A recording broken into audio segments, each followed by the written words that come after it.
Hello, beautiful people, and welcome back to my channel, and welcome back to another episode of Matters with Madison. Thanks for coming to hang out here. I am going to be posting these episodes live on Apple Podcasts and on Spotify, but you can also watch them on YouTube if you want to come hang out and see the funny feral side of me just existing in life. I don't know if I'm going to regret posting these. I feel like I'm kind of awkward and kind of funny in life, but you know, we'll see. We shall see.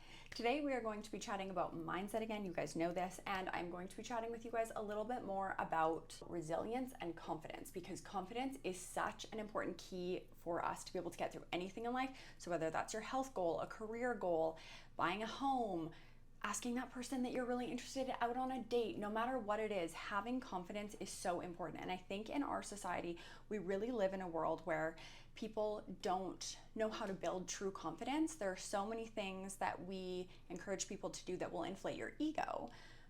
But having an ego and being confident are not the same things. Being confident is so important, and being confident in yourself is knowing that you are not better than anyone else, but you are amazing the way that you are. And that itself is so important, because when we can be confident in ourselves, we can show up honestly and authentically to everything. But it not only helps with that, it helps us with our resilience through life. And that's the biggest thing that I want to get across today, is that confidence is such a key component to resilience. And I don't care who you are or what kind of life you've lived, resiliency needs to be like a factory requirement for human beings on this planet, because I don't care who you are, no one gets through life unscathed. I had a bit of an unconventional upbringing. The softest way for me to deliver this is if you know what ACEs are, so adverse childhood experience markers. It's a scale out of 10, and depending on how the questions are worded, end up with a 7 or an 8 on that scale. The negative health outcomes for adults typically start to go up quite a bit at 4, and then drastically again at 6. So after 6, your life expectancy is actually 20 years shorter. I very humbly live my life with the mindset that there's a good chance that I will fall into that statistic. I've been very fortunate up until this point that I haven't fallen into most of the other statistics, but I live my life with the outlook that my life could be 20 years shorter. So I turned 30 this year, and there is a good chance that I may only live until I'm 60. And if I live until I'm 85, that's amazing. I need to plan for that. But if I only live till I'm 60, I want to make sure that I live a really, really incredible life until then. I think a big thing for a lot of people, especially anyone that's gone through any sort of hardships in life, anything that's been challenging, and something that was challenging and out of your control, and that's really where so many things come into play for us. So you look at people that either had a troubled upbringing, or I look at the last few years of my life and I'm someone that struggled with fertility and navigated a divorce. Those aren't easy things to get through. I say this not because I think people should grit through it, because there's no way to just grit through it. But I say this because I know you can do this. We will either learn how to navigate hard things and live an easy life, or we will always take the easy way and we will always live a hard life. And I will live and die by those words. A big part of the reason that I've been able to navigate the last few years the way that I have is because I've done a lot of things that have helped really work on my own confidence and my own ability to work through things. As someone that doesn't really have a ton of family going through a divorce, especially being a homeowner, I was a new business owner. There were so many things that were happening at that time where I felt like I wasn't qualified. I didn't have the skills. I didn't have the understanding to navigate so many things. And when I look back to the person that I was in my marriage, I was crippled with anxiety. And when I say crippled with anxiety, I mean I couldn't get out of bed in the morning. If I didn't have to be at work, I couldn't do anything. I couldn't function. I could barely have conversations with people. I was so overwhelmed and weighed down with anxiety all the time. Going through my divorce, oddly enough, saved me in so many different ways, because it forced me into a space where no one was coming to save me. I didn't have a partner that was coming to rescue me, and I don't have conventional family support, so there was no family that was coming to help. So I was in a space where I needed to figure it out. When push comes to shove, you will figure it out, and I can promise you that. But the other piece of when push comes to shove and figuring it out, you will show yourself what you're capable of. It's funny, going through that experience almost started this addiction for me, where now I regularly like to challenge myself. I take cold showers. I train often. I've been someone that's trained often for years, but I now take cold showers. I now push myself. If there's something that I'm not sure how to do, I will push myself to learn how to do it. Because there are very few situations now that come up in life where I ever think, oh, I don't know how to fix this. Or I'm not sure what I'm going to do.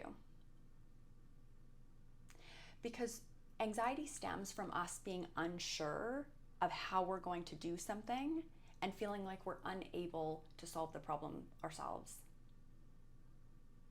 But when we really get to the root of that, any problem that comes up in life, you either can develop the skill to fix yourself, or you can find the resources to find someone to fix it. There's nothing that comes up in life that you do not have the ability to fix. But as we go through life, and especially the world that we live in now, we live in such a disposable society, so we no longer teach people how to fix things. It's funny, over the last few months, especially over the last year, I had to really make a decision on whether I wanted to keep or sell my girl, Sarah. So if you are new here, Sarah is my Xterra. She's a Nissan Xterra, and that girl is my ride or die. I'm looking at her out the window right now, and that girl she is the best. First of all, she's a standard, and you can't find those anymore, and standards are elite. As someone that has had 5 engines and 3 transmissions go on her in the last 16 months in different vehicles, your girl loves a standard transmission. Because if you drive a standard transmission, you know that there is no limp mode. If you drive a standard, even if your engine says, no thank you, you can keep driving, you're fine. There is no automatic kick into first gear and can't leave it. I know what you're thinking, Maddison, you have the worst luck in the world. I will explain luck in a different video, but that is not this one. This one is just about resiliency. I wasn't concerned when those things happened, which is so funny because everyone else in my life was like, oh my gosh, you just replaced your engine. I can't believe your engine went again. But here's the thing, when you understand how to navigate those things, it's not a concern. So after I did my engine replacement, I wasn't worried because I knew it was going to be a very easy fix. Not easy in the sense that it was going to be simple. It needed another engine. But I knew that I went into that going, this has happened to me before, so I'm going to make sure I get an engine with warranty. So now, Sari Berry is all done, and she has I think I have a 5-year unlimited kilometer warranty on my engine and my transmission. Girly Pop is gonna live forever, and now I can just replace her engine and transmission every 5 years, and she will live forever. I will die with her. Bury me in her. She is my favorite thing in the whole world. Long tangent. We don't teach people how to fix things. So when we don't teach people how to fix things, things happen, and everyone gets really, really overwhelmed with anxiety because it feels like the world is ending. I don't really get like that anymore. I know that I have the ability to learn because I push myself and challenge myself all the time. The moment that you realize that teaching yourself how to learn new skills will unlock the entire world is the moment that your entire life will change. Because the moment that you realize you can learn something new as an adult is the moment that you realize no matter what happens, you can learn. No matter what's going on, you can learn how to fix it. There is nothing that you can't do. Even with my engine, I laughed because I was like, if I had more time, I probably would have done it myself. It's a lot of work, so I hired it out and had a really great shop do it for me.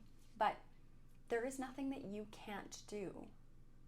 And I know that people get in their heads about these things and think, no, I can't, I don't know how, I don't know where to start. We live in the information age, so if there's anything you want to learn, you can learn it online. You can watch a video of someone doing it.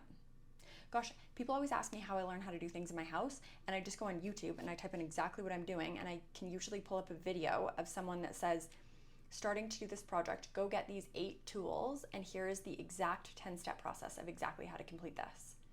And I watch that 15-minute video, and then after I'm done watching it, I usually will let it play looping while I'm doing my project, so that if I need to reference back to something, it's easy and it's there for me.